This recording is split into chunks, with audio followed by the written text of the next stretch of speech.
Hello, for watching this video. My name is Jasper, and welcome back to Alan Wake. Now, unfortunately, I had a whole bunch of issues, so the audio didn't end up recording for this video and stuff like that, which really sucks. But this happened before and stuff like that, so I decided to go ahead and just edit it together, try to trim it down a little bit, to make it a little bit more concise, a bit of my gameplay and stuff like that.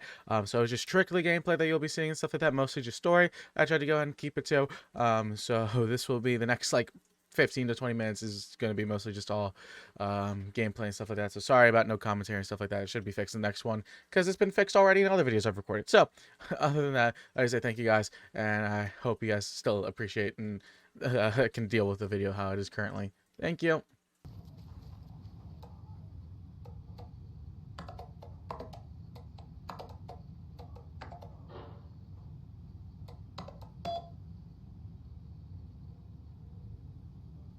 And the doors are open.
Shit!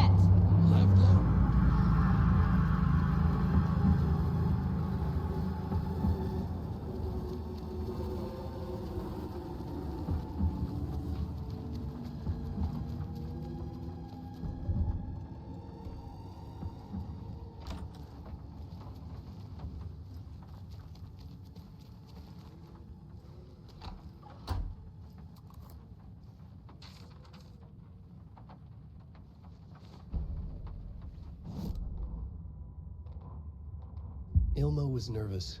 His palms were clammy. He lowered his phone. Mulligan isn't picking up. Yako shook his head, pointed at his own phone. Same with Thornton. Ilmo didn't like it. No one was answering the phone at the workshop in Watery either.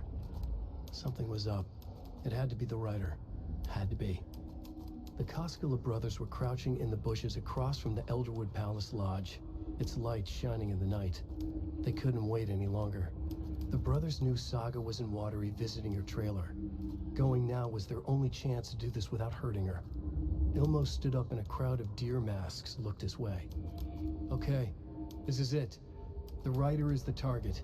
Take him down and it's all over. Only shoot the Fed if you have to. This is our big moment. We watch in the night.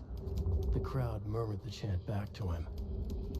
Ilmo turned his face to the hotel. He could see Saga's partner in the window. Ilmo slapped his brother on the shoulder. The brothers donned their masks.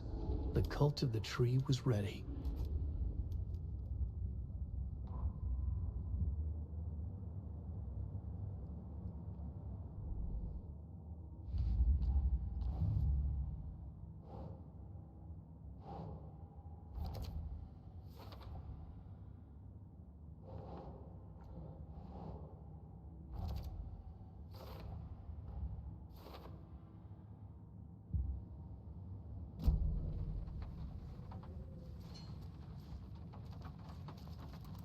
Such a shame.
come out of here this minute!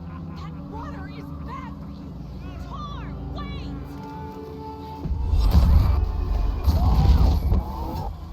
Cynthia Weaver, I know it's you! This kind of behavior is not okay! Let him go, Tor!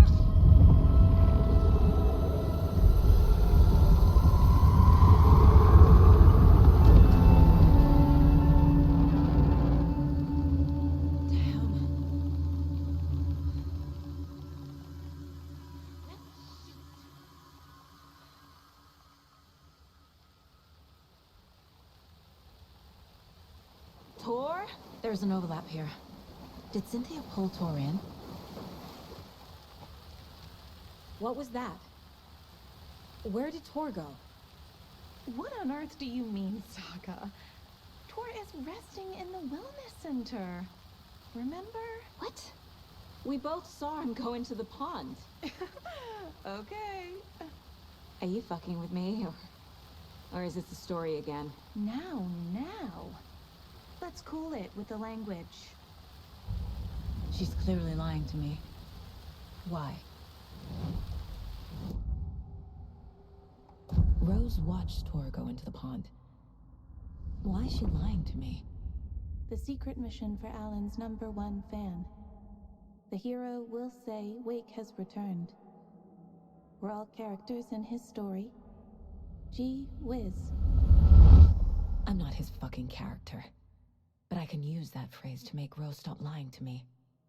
Wake has returned. Cynthia took Tor. What happened to her? When the darkness touches your head, your bookshelf gets shuffled. I put her lamp in the shoebox. What do you call a lamp lady without her lamp? Is Rose talking about Cynthia or herself? Or both?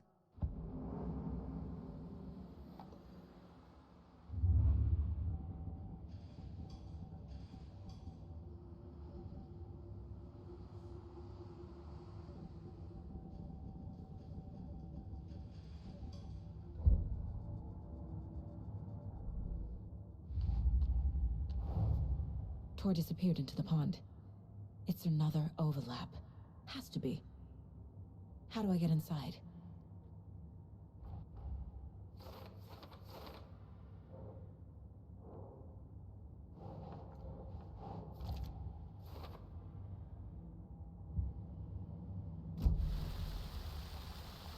Rose. Wake has returned. Oh my god. You're the hero! You're here to save Alan! I feel so silly for trying to keep you out of the wellness center. I locked Torringale in there after they lost it, and I didn't want you getting hurt. Before I forget, here's the page Wake told me to give you. Oh, and you'll need my keys to get around.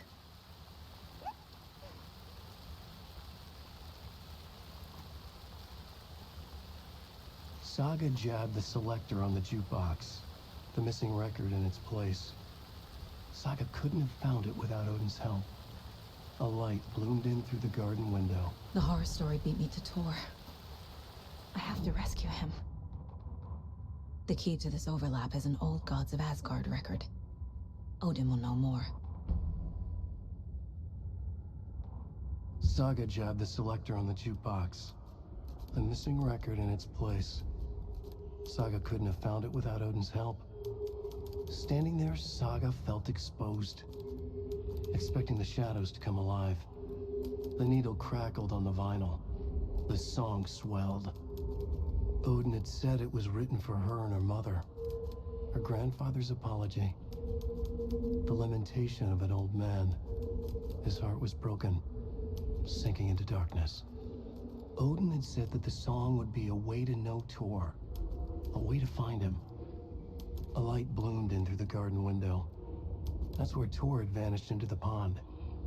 Saga knew what she had to do.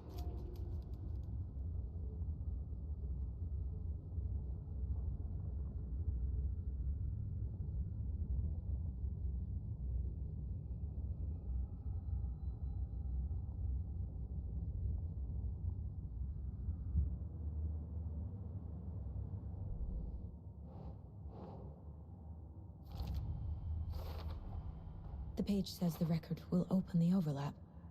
Or is the page predetermining it? Am I just playing into the story?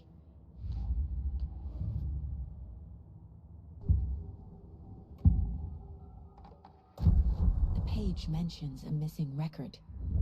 Do you know where it is, Odin? Driven by passion, raging like a storm. Your grandfather made the song to apologize to your mother, Freya, and to you. TOR's like a storm. Your mother did the right thing, leaving with you, even if it broke your grandfather's heart. And mine. Listen to the song, Saga. It's all there. TOR only had one record made. He keeps it in the museum. Odin knows my mom's name. He's saying my mom took me away when I was still a baby. Plausible. Stay on task. The record is in the museum.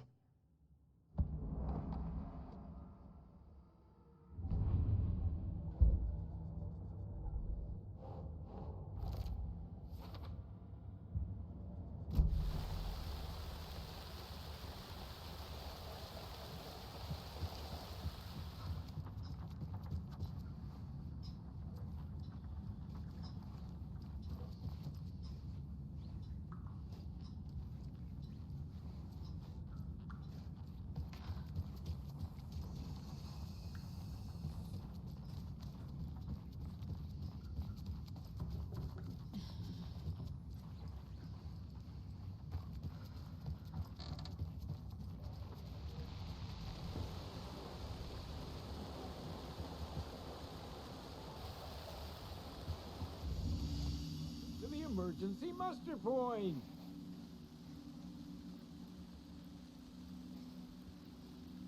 Mandy May, are you alright? You're bleeding. Oh, how did that happen? Oh no, Mandy May. Oh no! Oh, don't be a crybaby, Norman. It's nothing. I just poked my finger knitting this monster of a blanket. Is there anyone who didn't show up? A few. Artie, Gil, Cynthia. If they aren't here by now, then they aren't coming. It's important to be punctual. On that topic, I'd like to point out that our nightly decaf coffee service is almost half an hour behind schedule. Have any of you noticed anything odd about Ms. Weaver? Just that TOR won't leave the poor woman alone. That brute wants one thing, and one thing only. Cynthia's gotten downright bossy. Take a swim in the pond, Norman. Drink some water, Norman. Well, no one tells Norman MacDonald what to do. Hello there. Are you Pat Maine from the radio? That's me. And you're the federal agent everyone's been talking about. Would you have time for an interview at some point? Oh, sorry. I'm kind of in a hurry right now. Love your show, though. Very informative. Thank you. Never compromise on quality. That's my motto. We'd be happy to have you on the show anytime, me and my listeners. You all should stay out here a while. Until it's safe. I'm happy to get out of that house.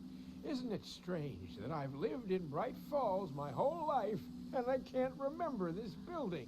The house has always been here, Norman.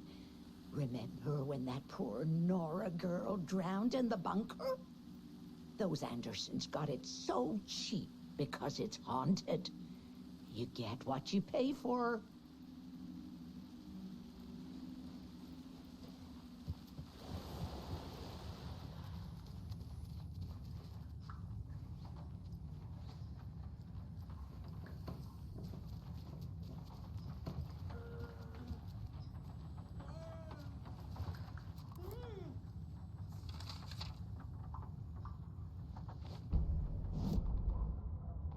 Odin Anderson stirred in his bed, his vision hazy, smudged, He felt weighted down by an ocean of dark water. Through the haze, he made out Saga. Odin felt useless. He wished he could tell Saga how his silly faces made her smile when she was young. Too young to remember. Odin used to joke that Tor was her grandfather, but he was the Allfather. He smiled at the memory. Odin was the kinder of the Anderson brothers. Tor lacked patience, more volatile. The brothers fought a lot, but they were inseparable. Now Tor was missing, dragged into darkness. Odin could feel it. Time was running out for both of them.